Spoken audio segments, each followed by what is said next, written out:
Hello दोस्तों, कैसे हो? आई थिंक सब बढ़िया और पिटपाट हो गया। तो चलो आज सुनते हैं हिंदी कहानी। और बढ़िया लगे तो लाइक शेयर और सब्सक्राइब जरूर कर देना। तो चलो आओ सुन दो कहानी। एक राजा था जिसका नाम रामधन था। उनके जीवन में सभी सुख थे। राज्य का काम काज भी ऐशो आराम से चल रहे था। राजा के नैतिक गुणों के कारण प्रजा भी बहुत प्रसन्न थी। और जिस राज्य में प्रजा खुश रहती हैं, वहाँ की आर्थिक व्यवस्था भी दुरुस्त होती है। इस प्रकार हर क्षेत्र में राज्य का प्रवाह अच्छा था। इतने सुखों के बाद भी राजा दुखी था क्योंकि उसकी कोई संतान नहीं थी। यह गम राजा को अंदर ही अंदर सताता रहता था। प्रजा को भी इस बात का बहुत दुख था। वर्षों के बाद राजा की यह मुराद पूरी हुई और उसे एक पुत्र की प्राप्ति हुई। पूरे नगर में कई दिनों तक जश्न मना। नागरिकों को राजमहल में दावत दी गई। राजा की इस खुशी में प्रजा भी झूम रही थी। समय बीतता जा रहा था। राजकुमार का नाम नंदन सिंह रखा गया। पूजा पाठ एवं इंतजार के बाद राजा को संतान प्राप्त हुई थी, इसलिए उसे बड़े लाड़ प्यार से रखा जाता था। लेकिन अति किसी बात की अच्छी नहीं होती। अधिक लाड़ ने नंदन सिंह को बहुत बिगाड़ दिया था। बचपन में तो नंदन की सभी बातें दिल को लुभाती थी, पर बड़े होते होते यही बातें बदतमीजी लगने लगती हैं। नंदन बहुत ज्यादा जिद्दी हो गया था। उसके मन में अहंकार आ गया था। वो चाहता था कि प्रजा सदैव उसकी जय जयकार करे, उसकी प्रशंसा करें। उसकी बात ना सुनने पर वो कोलाहल मचा देता था। बेचारे सैनिकों को तो वो पैर की जुती ही समझता था। आए दिन उसका प्रकोप प्रजा पर उतरने लगा था। वो खुद को भगवान के समान पूजता देखना चाहता था। आयु तो बहुत कम थी, लेकिन अहम कई गुना बढ़ चुका था। नंदन के इस व्यवहार से सभी बहुत दुखी थे। प्रजा आए दिन दरबार में नंदन की शिकायत लेकर आती थी, जिसके कारण राजा का सिर लज्जा से झुक जाता था। यह एक गंभीर विषय बन चुका था। एक दिन राजा ने सभी खास दरबारियों एवं मंत्रियों की सभा बुलवाई और उनसे अपने दिल की बात कही कि वे राजकुमार के इस व्यवहार से अत्यंत दुखी हैं। राजकुमार इस राज्य का भविष्य हैं। अगर उनका व्यवहार यही रहा तो राज्य की खुशहाली चंद दिनों में ही जाती रहेगी। दरबारी राजा को सांत्वना देते हैं और कहते हैं कि आप हिम्मत रखिए, वरना प्रजा निस्हार हो जाएगी। मंत्री ने सुझाव दिया कि राजकुमार को एक उचित मार्गदर्शन एवं सामान्य जीवन के अनुभव की जरूरत है। आप उन्हें गुरु राधागुप्त के आश्रम भेज दीजिए। सुना है वहां से जानवर भी इंसान बनकर निकलता है।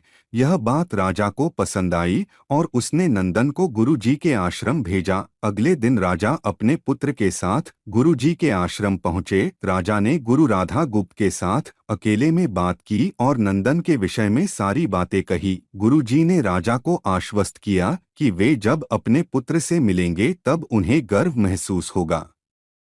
गुरुजी के ऐसे शब्द सुनकर राजा को शांति महसूस हुई और वे सहर्ष अपने पुत्र को आश्रम में छोड़कर राजमहल लौट गए। अगले दिन सुबह गुरु के खास चेले द्वारा नंदन को भिक्षा मांग कर खाने को कहा गया, जिसे सुनकर नंदन ने साफ इनकार कर दिया। चेले ने उसे कह दिया कि अगर पेट भरना है तो भिक्षा मांगनी होगी और भिक्षा का समय शाम तक ही है, अन्यथा भूखा रहना पड़ेगा। नंदन ने अपनी अकड़ में चेले की बात नहीं मानी और शाम होते होते उसे भूख लगने लगी, लेकिन उसे खाने को नहीं मिला। दूसरे दिन उसने भिक्षा मांगना शुरू किया।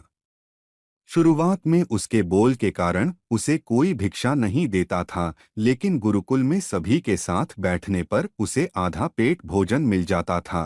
धीरे धीरे उसे मीठे बोल का महत्व समझ आने लगा और करीब एक महीने बाद नंदन को भर पेट भोजन मिला, जिसके बाद उसके व्यवहार में बहुत से परिवर्तन आए। इसी तरह गुरुकुल के सभी नियमों ने राजकुमार में बहुत से परिवर्तन किए, जिसे राधा गुप्त जी भी समझ रहे थे। एक दिन राधा गुप्त जी ने नंदन को अपने साथ सुबह सवेरे सैर पर चलने कहा। दोनों सैर पर निकल गए। रास्ते भर बहुत बातें की।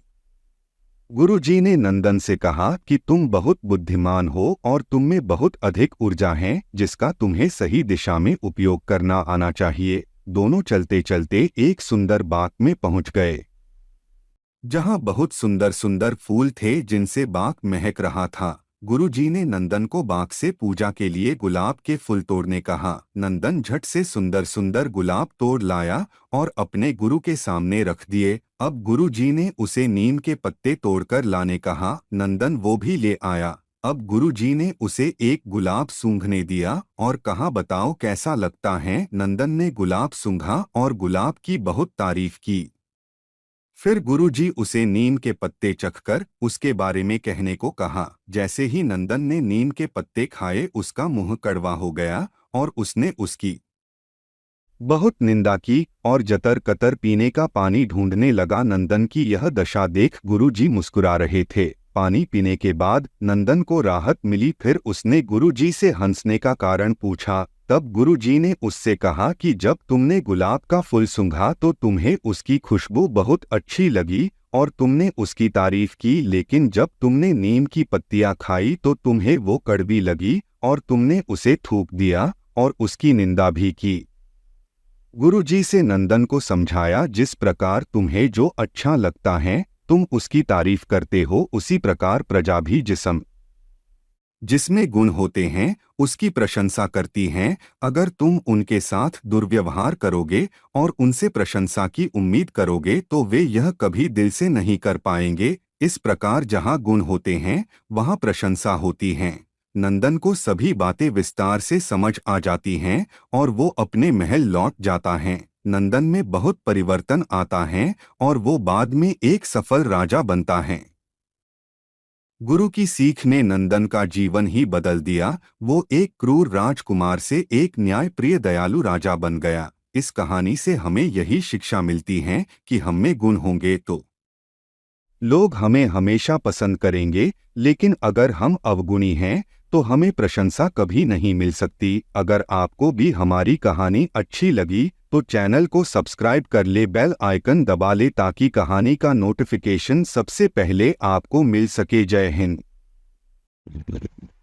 देखिए दोस्तों, तो लाइक और शेयर और सब्सक्राइब कर दीजिए ना।